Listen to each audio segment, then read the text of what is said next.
여러분 안녕하셨어요? 오늘 우리가 부른 찬양 가운데서 길가의 장미꽃 감사, 장미꽃 가시 감사, 아름다운 장미꽃을 보아도 감사하고 그 안에 돋쳐있는 참 찌르는 듯한 상처와 아픔, 그것도 감사하다고 이렇게 찬양을 했는데, 오늘은 우리가 이 감사에 대해서 같이 말씀을 나누기를 원합니다. 오늘 본문은 데살로니가 전서 5장 16절부터 18절, 데살로니가 전서 5장 16절에서 18절이에요. 제가 말씀을 읽도록 하겠습니다. 데살로니가 전서 5장 16절, 항상 기뻐하라, 쉬지 말고 기도하라, 범사에 감사하라. 이것이 그리스도 예수 안에서 너희를 향하신 하나님의 뜻이니라. 아마도 1620년이라고 말하고 있죠. 영국에 있는 그 청교도들이 신앙의 자유를 찾아서 메이플라워를 타고 대서양을 건너갔습니다. 그때 약 102명의 성도들이 건너갔다고 말을 하고 있잖아요. 하지만 그 102명의 그 청교도들이 매사추세츠주에 도착해서 아주 혹독한 겨울을 지냅니다. 너무나 춥고 또 먹을 것이 없어서 배가 고프고 또 온갖 질병으로 인해서 참 많은 힘든 과정을 겪었죠. 나중에 알고 보니까 그 겨울을 지내면서 생존한 사람들이 절반밖에 남지 않았다고 그래요. 하지만 희망을 잃지 않고 그들이 주변의 그 원주민들로부터 씨앗을 얻어서 농사를 짓기 시작합니다. 봄이 지나가고 또 무더운 여름이 지나가고 또 풍성한 수확 계절, 가을이 왔을 때에 그들이 거둬들인 그 수확, 추수한 것들을 가지고 주변에 있는 이웃들을 불러서 하나님 앞에 감사를 드립니다. 그것이 시초가 돼서 미국에 추수감사절이 생기게 됐죠. 그래서 매년 11월 넷째 주 목요일이 미국에서는 땡스기빙 데이로 지내고 있습니다. 그리고 그 전주나 그때 교회에서는 추수감사 주일로 예배를 드리고 있어요. 오늘 우리도 오늘 예배를 드릴 때 그 추수감사절의 그 의미를 생각하면서 감사하는 그런 시간을 좀 가져보려고 하고 있습니다. 그 어떤 조사를 보니까 한국 성도들이, 한국 크리스찬들이 제일 좋아하는 성경 구절이 뭘까? 그렇게 알아봤는데, 여러분 뭐라고 생각하세요? 한국 성도들이, 크리스찬들이 제일 좋아하는 성경 구절. 여러 가지가 있겠지만, 오늘 이 본문 말씀, 데살로니가 전서 5장 16절에서 18절을 제일 좋아하는 그 성경 구절 중에 하나라고 그렇게 얘기를 하더라고요. 아니나 다를까 제가 이렇게 우리 크리스찬들이 운영하는 식당이나 사업장이나 가정을 이렇게 방문하다 보면은 이 벽에 걸려 있는 말씀이 제일 많이 나오는 것이 바로 이 말씀이에요. 항상 기뻐하라, 쉬지 말고 기도하라, 범사에 감사하라. 저도 이 말씀을 너무 좋아합니다. 그래서 이 말씀에 나타나는 걸 가지고 오늘 설교의 제목을 항상 기억해야 될 세 가지. 항상 기억해야 될 세 가지. 그렇게 잡아봤어요. 자, 그럼 이 본문에 의견 볼 때 우리가 항상 기억해야 될 세 가지가 뭐라고 나오나요? 보면은 이제 기뻐하라. 두 번째는 기도하라. 세 번째는 감사하라. 이 세 가지죠. 기뻐하라, 기도하라, 감사하라. 그래서 어떤 사람은 이 말씀을 그 샌드위치 말씀이라고 해요. 이 샌드위치를 보면은 양쪽에 빵 두 조각이 있고, 그거는 똑같잖아요? 비슷하잖아요? 가운데는 좀 다르죠. 그래서 양쪽에 있는 그 이 두 가지 말씀이 비슷해요. 기뻐하라, 감사하라. 이건 비슷한 말씀이고, 가운데 있는 게 좀 다르죠? 기도하라. 그래서 기뻐하라, 감사하라. 그 안에 기도하라. 그래서 샌드위치 말씀이라고 해요. 이 세 가지가 굉장히 중요한데, 이것이 뭐라고 하냐면은 너희를 향한, 그리스도 예수 안에서 너희를 향한 뭐다? 하나님의 뜻이다. 그렇게 말씀하고 있어요. 우리가 무슨 일을 시작할 때, 중요한 결정을 할 때, 우리 하나님 앞에 그런 기도를 할 때가 있어요. 하나님, 제 인생에 대한 하나님 뜻이 뭔가요?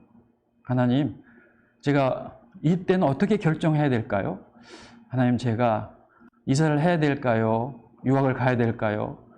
아니면은 직장을 바꿔야 될까요? 말아야 될까요? 하나님의 뜻을 구해요. 그리고 이 하나님의 뜻이 무엇인지 분명히 안다면은, 하나님, 이것이 하나님의 뜻이라면 어떤 것이든지 그것이 나에게 불이익이 온다 할지라도, 나에게 손해가 있다 할지라도, 힘들다 할지라도 제가 그것을 하겠습니다. 하지만 하나님의 뜻이 뭔가요? 그렇게 하나님의 뜻을 구할 때가 있죠. 근데 그런 하나님의 뜻을 구할 때 하나님께서 우리에게 이거다 저거다라고 분명하게 명확하게 말씀을 해주시지 않을 때가 있어요. 옛날에 아브라함도 어디로 갈지 모르고 참 하나님이 가라는 대로 갔잖아요. 하나님께서 우리에게 가르쳐 주신 것이 지도가 아니고 나침반이라고 그러잖아요. 어디 목적지를 향해서 지도를 가르쳐 주고 간다면은 너무 쉬워요. 하지만 목적지는 모르지만 어느 방향으로 가는가 그걸 보고 간다고 그래요. 그래서 하나님의 뜻을 알기가 쉽지 않은데, 근데 오늘 본문을 통해서 주시는 하나님의 뜻은 너무나도 분명하고 명확해요. 여기 보면은 바로 이것이 그리스도 예수 안에서 너희를 향한 하나님의 뜻이다. 이게 아주 분명하고 명확하게 얘기하고 있어요. 그 하나님의 뜻이 뭐라고요? 기뻐하라, 기도하라, 감사하라. 아니에요. 그런데 이 세 가지, 기뻐하라, 기도하라, 감사하라가 하나님의 뜻이 아닙니다. 왜? 그럼 뭐예요? 예. 이 기뻐하되 앞에 나와 있는 말씀이 중요해요. 항상 기뻐하는 것이 중요해요. 우리가 좋은 일이 생길 때 기뻐하는 거는 누구나 할 수 있어요. 내가 원하는 직장에 시험 봐서 붙었어요. 얼마나 기쁘고 좋아요. 그때 기뻐하는 거 누구나 할 수 있어요. 내 사랑하는 자녀가 이번에 다음 주에도 이제 입시철이 오잖아요. 원하는 대학에 들어갔어요. 얼마나 기쁩니까?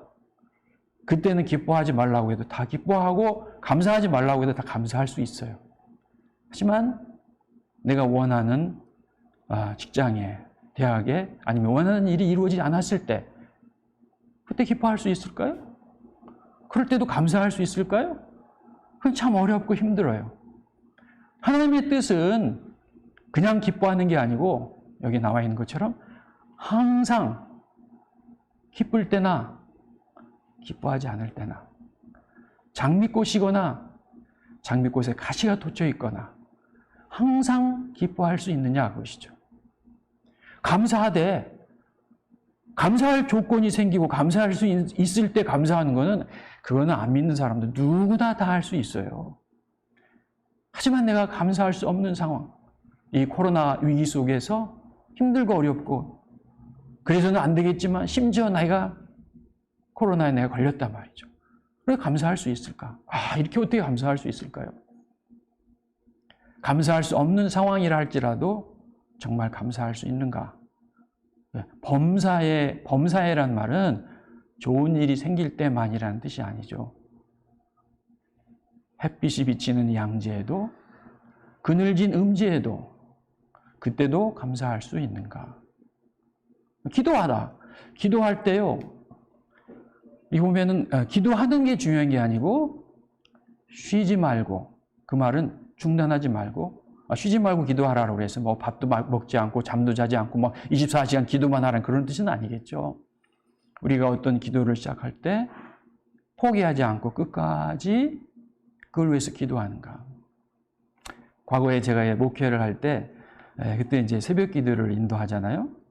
새벽 기도에 나오시는 분들이 이렇게 많지는 않지만 가끔 전혀 안 나오시는 분인데 이렇게 나올 때가 있어요. 그럼 저도 반갑죠? 그런데 저분이 나온 이유가 있어요.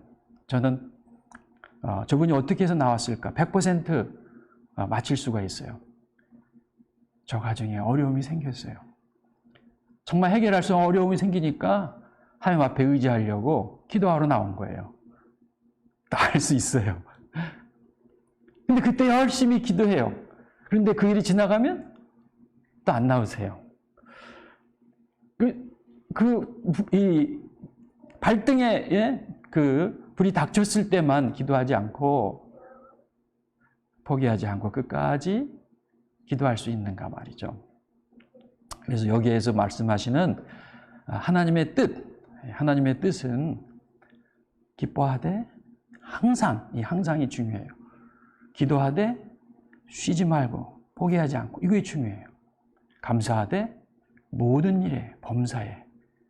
그래서 이 본문에 나오는 세 가지 중요한 단어가 기뻐하라, 기도하라, 감사하다 중요하지만 그보다 더 중요한 것은 항상 쉬지 말고 범사에. 이게 더 중요해요. 이것이 하나님의 뜻이라는 거죠. 이게 안 되니까 우리의 삶에 힘들고 어렵고 문제가 많이 생기는 거죠. 이것이 될 수 있다면, 이것만 될 수 있다면 나머지는 저절로 문제가 해결될 수 있어요. 나와 하나님의 관계 속에서 이 문제가 올바로 선다면 어떤 일이 있든지 무슨 일이 있든지 그것을 헤치며 나갈 수 있는 힘을 우리가 얻을 수 있는 것이죠. 자, 그래서 기억해야 될 세 가지. 기뻐하되 언제? 항상. 기도하되 언제? 쉬지 말고. 감사하되 언제? 범사에. 감사하는 거, 이것이 너무나 중요한 일이에요. 자, 그러면은 제가 여러분에게 또 하나 물어볼게요. 이렇게 항상 기뻐하고 쉬지 말고 기도하고 범사에 정말 감사할 수 있을까요? 우리가 정말 그것이 가능할까요? 어떻게 그걸 그렇게 감사할 수 있을까요? 우리 힘으로 할 수 있을까요?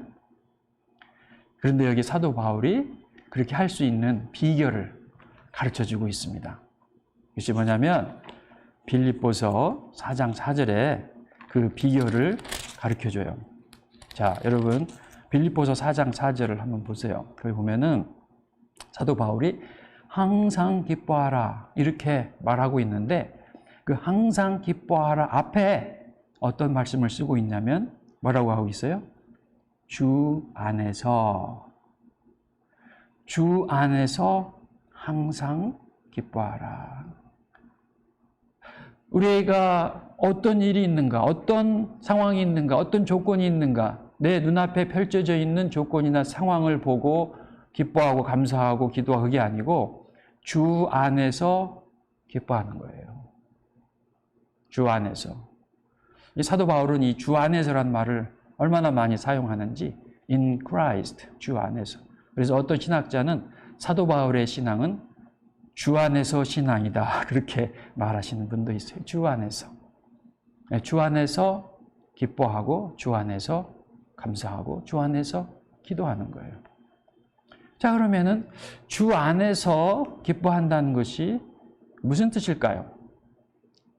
교회에 나가서 예배당 안에서 기뻐하는 것이, 집에서는 기뻐하기 힘들으니까, 장사하면서 기뻐하기 힘들으니까, 성경 읽으면서, 그리고 항상 이렇게 주님만 묵상하면서 이렇게 살으라는 말씀인가? 그건 아닌 것 같아요. 주 안에서란 말이 무슨 뜻일까?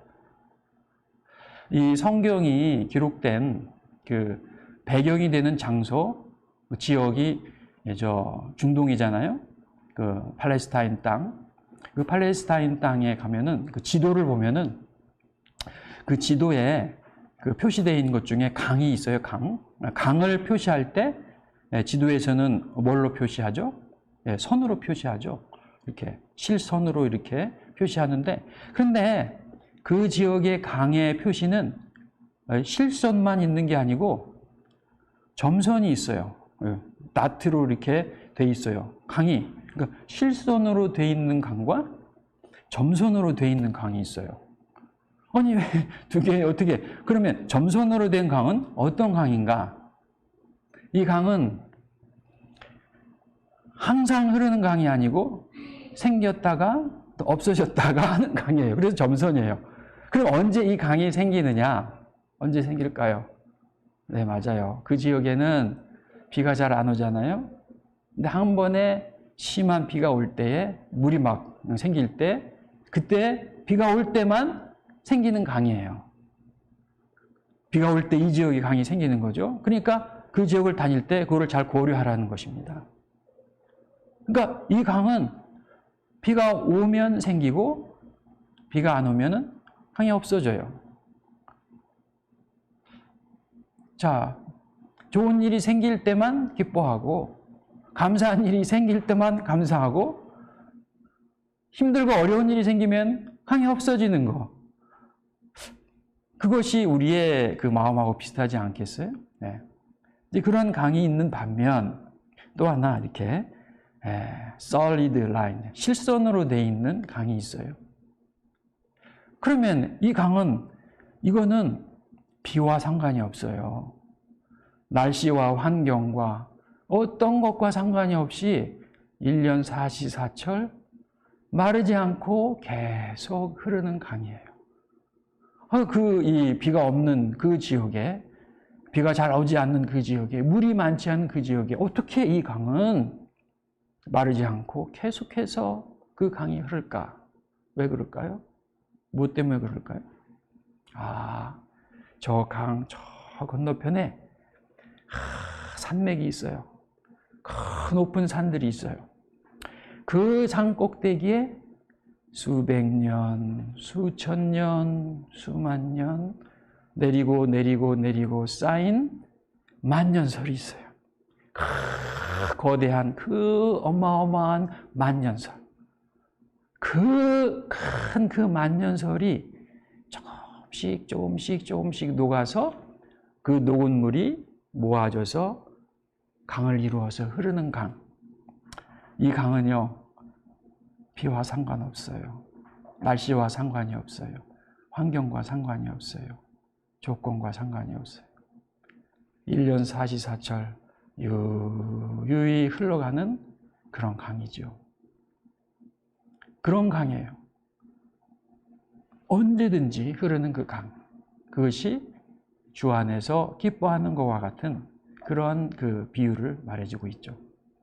자, 그러면은 그 만년설, 그 어마어마한 눈, 그것이 뭘 얘기할까요? 그것이 제가 얘기하고 싶은 주 안에서라는, 주 안에서. 주 안에서는 바로 그와 같은 거예요.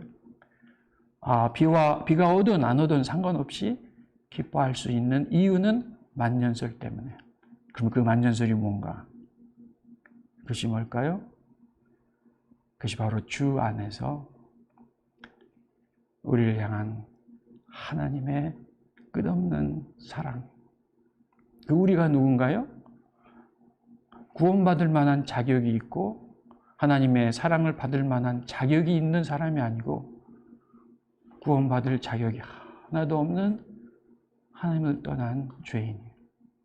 그러나 하나님은 그 죄인이라도 불구하고 하나님은 그를 버리지 아니하시고 사랑하시고 그를 위해 예수 그리스도를 우리 위해 보내주시고 우리 죄를 위해 대신 죽으시고 그리고 부활하셔서 우리를 구원하시기 원하시는 이 죄인을 향한 하나님의 사랑.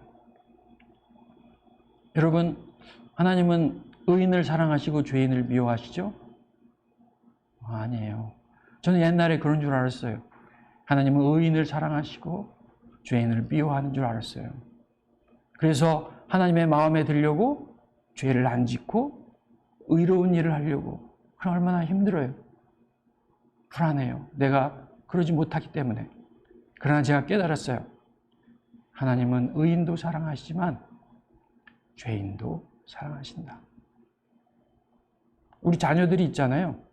자녀들이 부모가 생각할 때 말 잘 듣는 애들은 부모가 좋아하고 말썽 부리는 자식은 부모가 미워할까요? 절대 그렇지 않아요.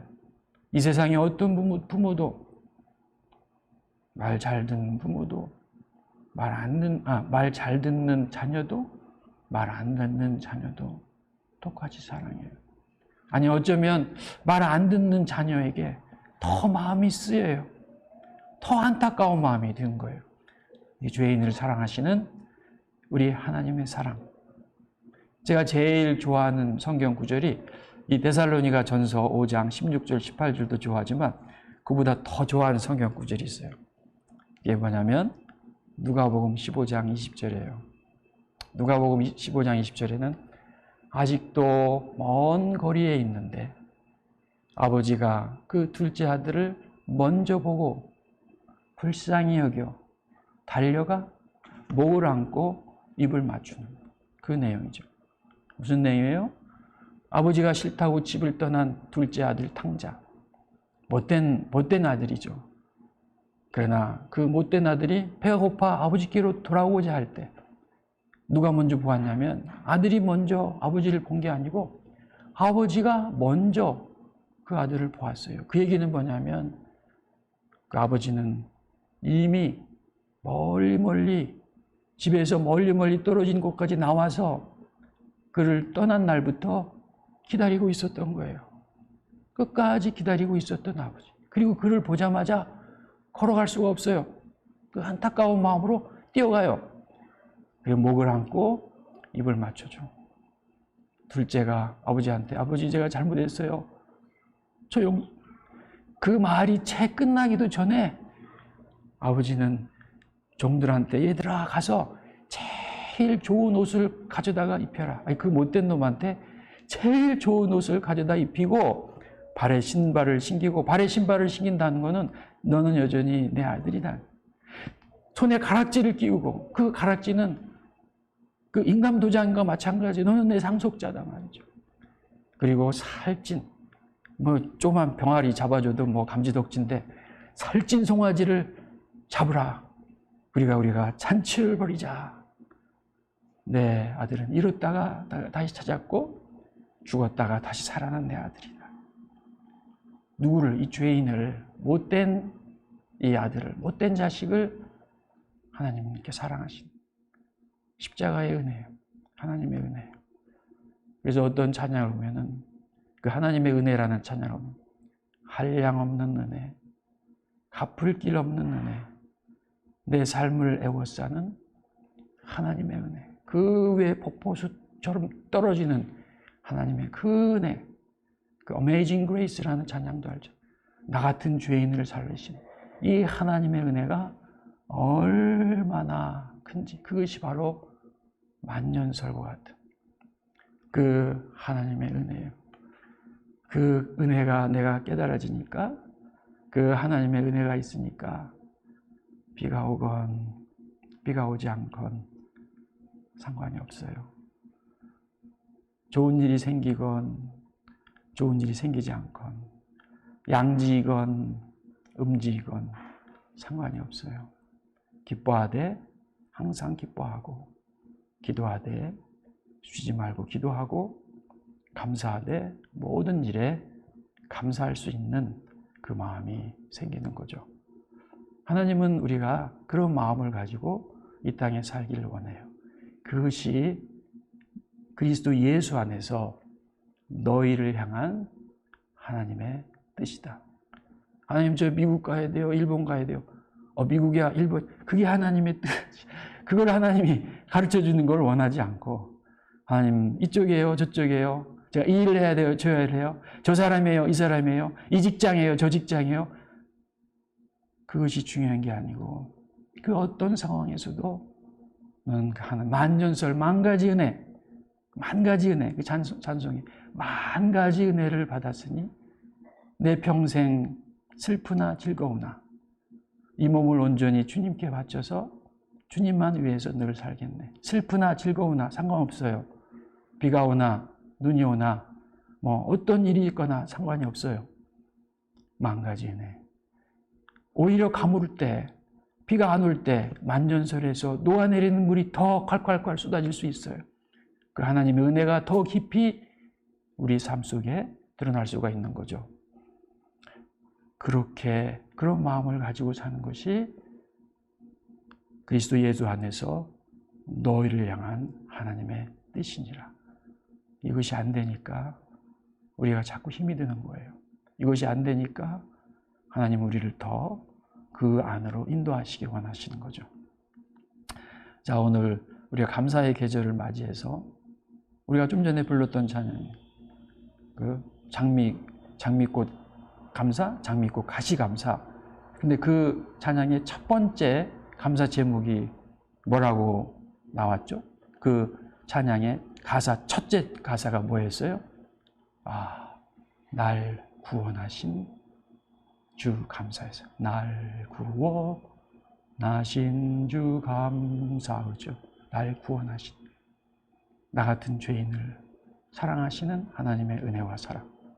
그 하나님의 은혜, 만 가지 은혜, 만년설 같은 은혜, 그 하나님의 은혜가 우리가 주님께 어떤 일이 있어도 감사할 수 있는 감사의 조건이에요. 자, 오늘 같이 이 말씀을 나눴는데 우리 집에서 계시는 여러분들 또 옆에 주변에 사람이 있으면 한번 올 한 해를 한번 돌이켜 보세요. 올 한 해도 이제 한 달밖에 안 남았어요. 한 달하고 한 주일밖에 안 남았는데 나를 구원하신 하나님의 크신 은혜, 그것이 감사하고 또 그 외에도 하나님께서 올 한 해 동안 우리에게 주신 얼마나 많은 감사가 있어요. 그렇죠? 그것을 하나님은 카운트하기를 원하세요. Count your blessings. 너의 받은 은혜를 한번 헤아려 봐라. 기억하는 것이죠. 그리고 하나님께 감사하는 거예요. 많이 있겠지만 그 중에서 3가지만 여러분이 한번 찾아내 보세요. 정말 올 한 해 동안 하나님께서 내게 주신 감사한 일 3가지. 그 3가지를 우리 옆에 있는 가족들하고 또 혹시 다른 동료들이 있다면 같이 한번 나누시고 하나님께 감사하는 그런 시간을 가져보면 좋겠어요. 우리 같이 나눠보십시다.